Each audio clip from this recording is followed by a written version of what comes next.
dia, meus amigos. Temos aqui hoje, na segunda-feira, a nossa geladeira que está sendo mantida aí pela nossa vizinhança. Ó, temos roupas, temos um arroz, um feijão, uma farinha e temos o miojo, né, que não pode faltar na nossa geladeira.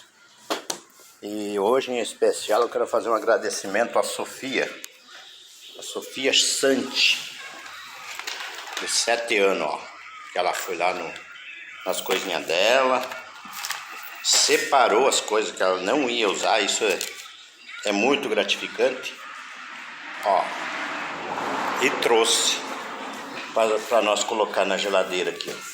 Trouxe os livrinhos dela, que ela não ia usar mais, ó, ali, ó, diz oi. Aí o que acontece?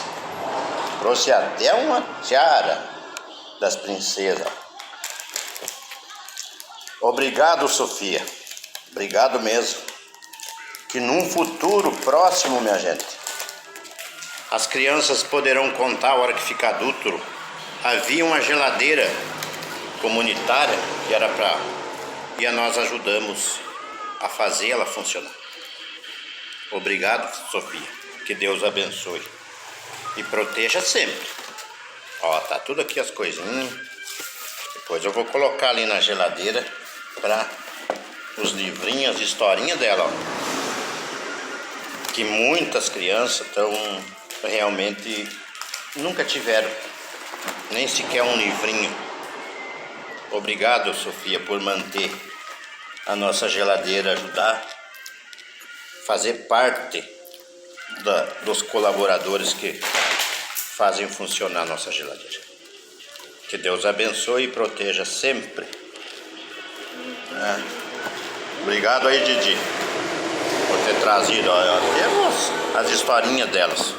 Então, minha gente, as crianças da gente muitas vezes têm coisas sobrando. E a Sofia tem 7 anos, ela juntou e disse pro pai, ó, leve lá pro Silva colocando na geladeira. Isso é muito gratificante para nós. Um abração, dá um tchau pro povo.